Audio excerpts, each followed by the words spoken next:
que é esse... Por que a gente consegue... Por que o cérebro consegue entender que ele tem esses problemas? E aí ele tenta corrigir, mas nem sempre ele consegue. Por que são essas duas vozes? Uma que consegue observar isso e a outra que não arruma e demora para arrumar. A pergunta ficou meio complexa, mas acho que eu entendi onde você quis chegar. Em relação ao processo, como é que funciona? A nossa mente o tempo inteiro ela salva informações desde quando nós tínhamos 3 meses de gestação na barriga da mãe. Aí tem gente que vai perguntar, mas por que 3 meses de gestação, Bruno? Porque a partir do 3º mês de gestação é quando o bebê tem um sistema nervoso central formado. Isso quer dizer que a partir daquele momento eu começo a captar as coisas ao meu redor. Eu entendo tudo o que está acontecendo? Não, eu não entendo, mas eu começo a perceber. Tanto que em fases mais avançadas da gestação, quando a mãe conversa com o bebê, de um jeitinho ou de outro ele responde. Dá um chutinho, se movimenta, fica mais agitado. A partir daquele momento ele começa a receber informações. Aí tem gente que vai ficar assim, mas como assim, Bruno? Ele entende as coisas que estão acontecendo ao redor? Como é que a gente absorve informações em relação a tudo que está acontecendo ao nosso redor? A mente, ela salva informações de acordo com a forma como a gente as interpreta. Como assim? Imagine uma mãe que colocou o bebê num berço com, sei lá, 6 meses de vida e de repente ela sai. O bebê estava dormindo, ela sai e foi fazer as coisas de casa. Daqui a pouco esse bebê acorda, olha para um lado, olha para o outro, cadê minha mãe? O que essa criança faz? Chora. Chora, chora, chora, a mãe não aparece ou demorou a ver. O que você acha que aquele bebezinho com apenas 6 meses de vida pode ter sentido em relação à ausência da mãe naquele momento? Medo, dor. Cadê minha mãe? Será que ela vai voltar? Será que ela me abandonou? Será que ela me rejeitou? Por quê? Porque a criança ainda não tem o sistema cognitivo formado. Então ela não entende tudo o que acontece ao redor dela. Mas a percepção fui abandonado. É assim que a nossa mente salva informações o tempo inteiro. Sem o nosso consentimento. Esse que é o lance que me pega. A nossa mente tem um filtro chamado fator crítico. O fator crítico é um filtro que protege as informações que eu já aprendi com a única e exclusiva função de evitar que algo de ruim me aconteça. Por exemplo, imagine que eu te peça para atravessar uma avenida bem movimentada sem que você olhe para os dois lados. O que você diria? Não. Tá doido, né, Bruno? Posso ser atropelado. E se eu pedir a mesma coisa para um garotinho de 3 anos de vida? O que você acha que ele faz? Ó, o papai tá lá do outro lado, corre lá com ele. Vai sair correndo. Ele vai sair correndo. Por quê? Porque ele ainda não tem esse filtro. Porque esse fator crítico, ele começa a se desenvolver na mente de uma criança a partir dos 6, 7, 8 anos de vida. Então, a partir dos 3 meses de gestação, que é quando a gente começa a receber informação, até os 6, 7, 8 anos de vida, eu não tenho filtro algum. Então, todas as informações entram igual faca quente na manteiga, com toda a tranquilidade e facilidade do mundo. Isso é positivo e é fisiológico, porque um bebê, quando nasce, ele precisa aprender muito rápido para sobreviver. O que ele pode, o que ele não pode, o que ele deve, o que ele não deve fazer. Mas, ao mesmo tempo que eu recebo informações que são boas, eu recebo informações que são ruins ou negativas. Aí a gente pode exemplificar como isso funciona para a mente humana usando um case de um cliente que eu atendi, tudo bem? Claro. Então vamos lá. Uma vez eu atendi um cliente, vamos chamar ele de João, tá? Esse cliente apareceu aqui com 35 anos dizendo que sofria de ansiedade. Hoje, de 10 pessoas que eu atendo, 9 sofrem de ansiedade. Se você pesquisar no Google lá, você vai ver que o Brasil é o país mais ansioso da América Latina. Quase 19 milhões de brasileiros sofrem de ansiedade hoje. Então é arroz com feijão, dia a dia. Esse cliente apareceu lá dizendo que ele sofria com ansiedade. Dentro do processo terapêutico que eu trabalho, que é a hipnoterapia, o nome do problema para mim não é importante. Por quê? Porque o nome é apenas um rótulo que deram para um grupo gigante de sintomas. Se você pesquisar sintomas da ansiedade, tem uma lista com mais de 100 sintomas. Eu preciso ter 100 sintomas para receber um diagnóstico de ansiedade? Não. Se eu tiver ali uma meia dúzia por um período de 5, 4 meses, eu já posso ter um diagnóstico de ansiedade. Então, o nome para mim não importa. O que importa é o que você sente. É o que vem antes do sintoma. Porque o sintoma é apenas a pontinha do iceberg. Está tentando te dizer que tem algo errado aí, né? Exato. O sintoma é uma das poucas formas que a mente tem de nos avisar que tem algo de errado acontecendo. O detalhe é que a gente não vem com manual. Por consequência, a gente não sabe ler o que está acontecendo. Vamos lá, contar a historinha do João. O João apareceu com 35 anos e ele dizia que a ansiedade gerava baixa autoestima, insegurança, procrastinação, medo, insônia, compulsão alimentar, que fazia com que ele se prejudicasse dentro do trabalho, nos relacionamentos, ou seja, era uma bola de neve na vida do João. O João comentou que estes problemas começaram quando ele tinha 25 anos. Aos 30 anos, desculpa. Quando o João tinha 30 anos. Aos 30 anos, o João foi casado, ele foi traído, descobriu, perdoou, não contente, ele tomou um pé na bunda e ela ficou com o amante.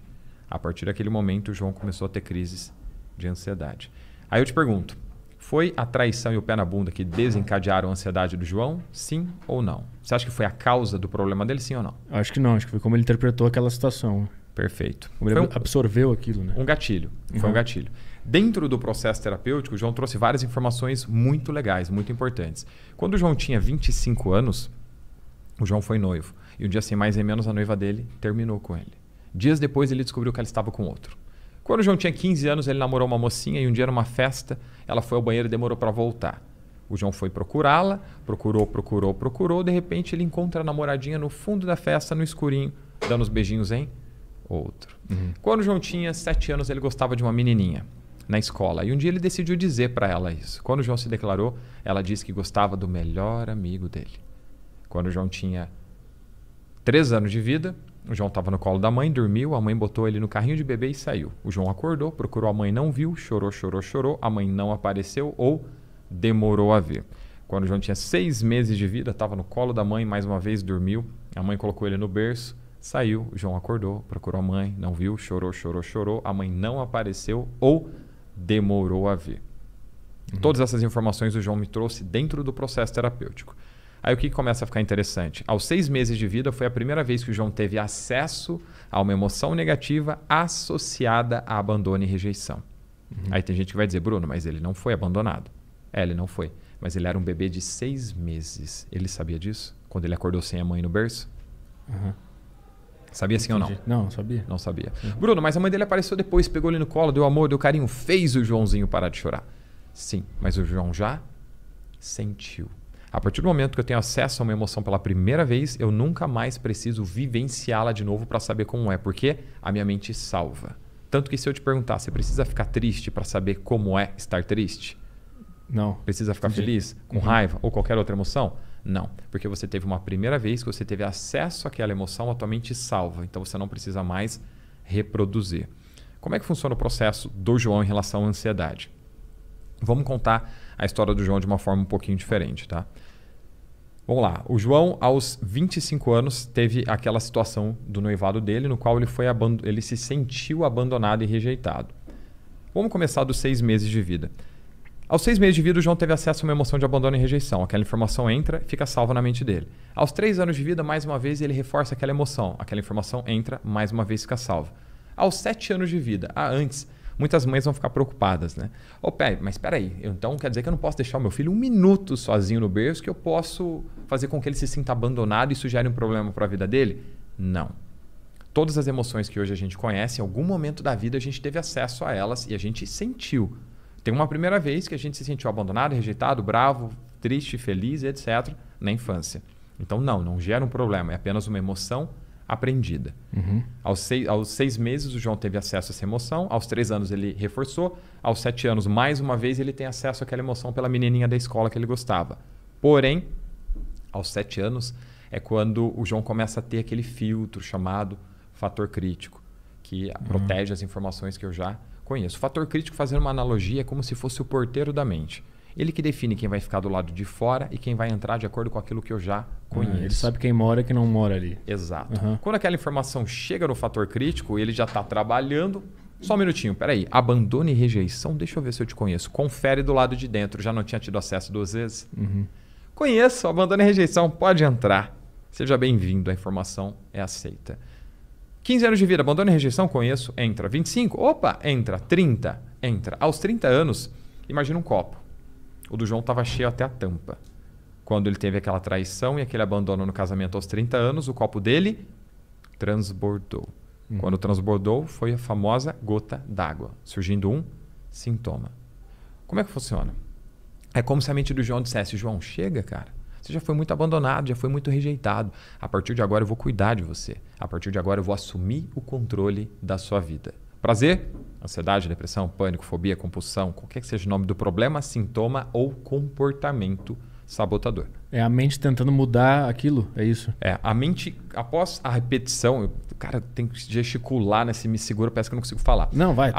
Pode ir. Não tem problema. Após a criação de um padrão. O João teve acesso e reproduziu este padrão várias vezes. A mente humana ela é ociosa. A partir do momento que ela cria um padrão, que a gente chama de caminho neural, ela tende a continuar repetindo aquele padrão. Para economizar energia. Justamente para economizar energia. Uhum. A partir do momento que ela cria aquele padrão e ela tende a continuar repetindo aquele padrão, entendendo que aquilo é muito ruim para o João e faz mal para ele, é como se a mente antecipasse aquela emoção de abandono e rejeição, com a intenção de protegê-lo, evitando que ele vivenciasse aquilo de novo. Uhum. Assim surge a ansiedade. A ansiedade não é o tempo inteiro eu antecipar uma emoção. E se não der certo? Sim. E se eu não conseguir? E se eu não for bom bastante? E se não gostarem de mim? Ou seja, o João, por incrível que pareça, ele ficou 5 anos extremamente protegidos de ser abandonado e rejeitado.